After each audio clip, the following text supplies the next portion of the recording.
تو ان نعمتوں کی ہماری نظر میں کوئی ویلیو نہیں رہے گی. جیسے رکشے والے کو بڑا فخر ہے, جوتے لٹکائے ہوئے ہیں نظر نہ لگ جائے, اور رکشہ لے کے یوں کر کے گھوم رہا ہے, اور چنچی میں پیچھے لوگ بٹھا دیے, گاڑی آگے سے اوپر اڑ جاتی ہے نا بعض دفعہ. لیاری میں گدا گاڑی والوں گدا گاڑی پر بڑا فخر ہوتا ہے بھائی. میں نے کئی دفعہ دیکھا کہ گدے گاڑی پہ اتنا لوڈ ہے کہ گدا ہوا میں معلق ہو گیا. ہوتا ہے کہ نہیں ہوتا؟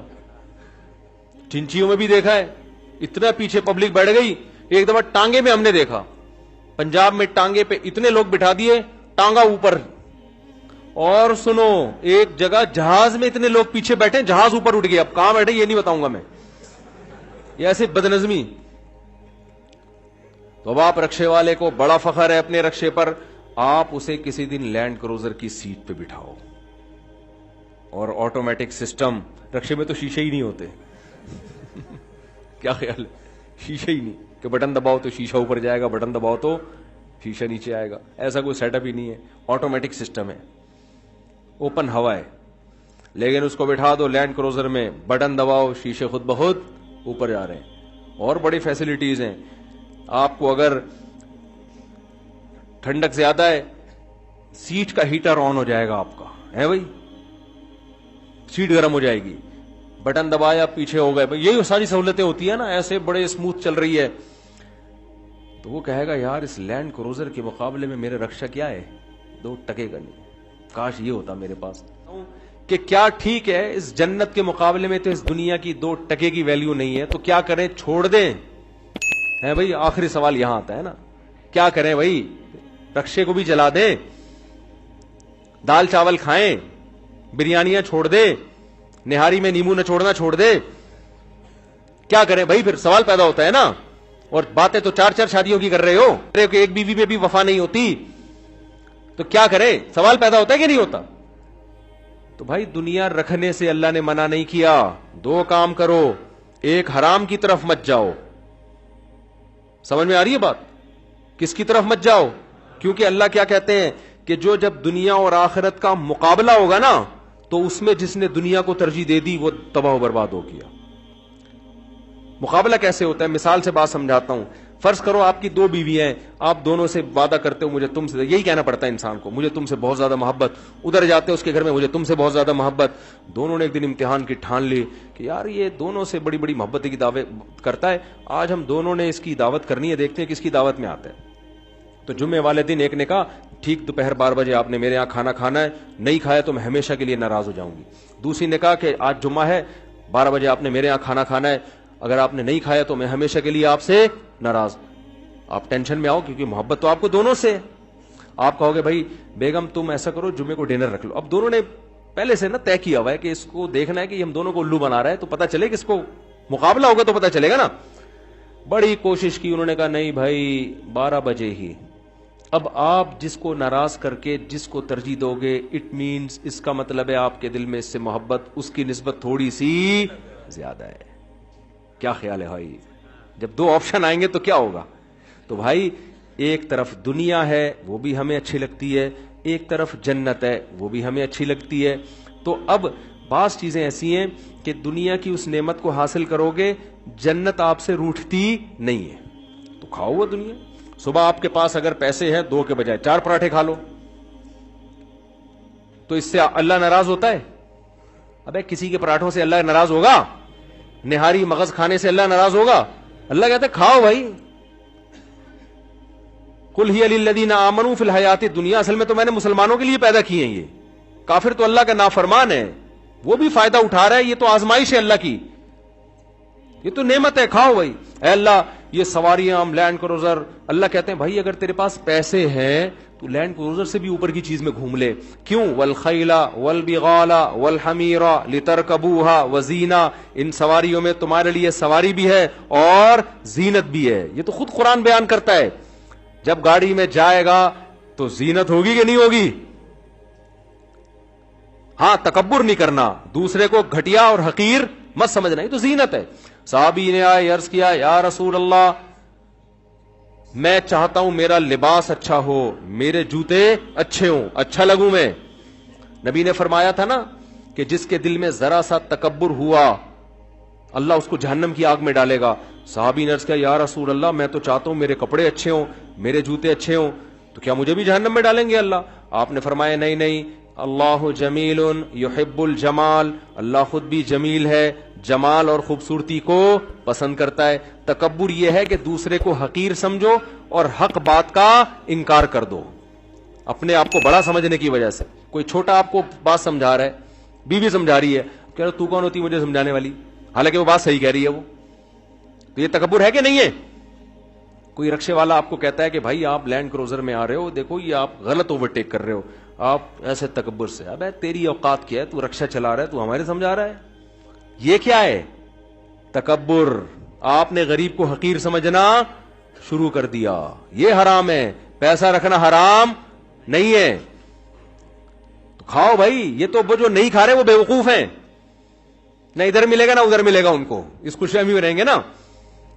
حلال کھاؤ, حرام کی طرف, کیونکہ جب آپ حلال کھاتے ہو تو آخرت اس سے چھوٹتی نہیں ہے. آخرت ایک سوکن ہے دنیا کی, وہ اس سے ناراض نہیں ہوتی. کچھ کام ایسے ہیں کہ پھر ایک چیز آپشنل ہے, آخرت کی طرف جاتے ہو دنیا چھوٹتی ہے, دنیا کی طرف جاتے ہو آخرت چھوٹتی ہے. ایسے موقع دن میں کئی بار آئیں گے.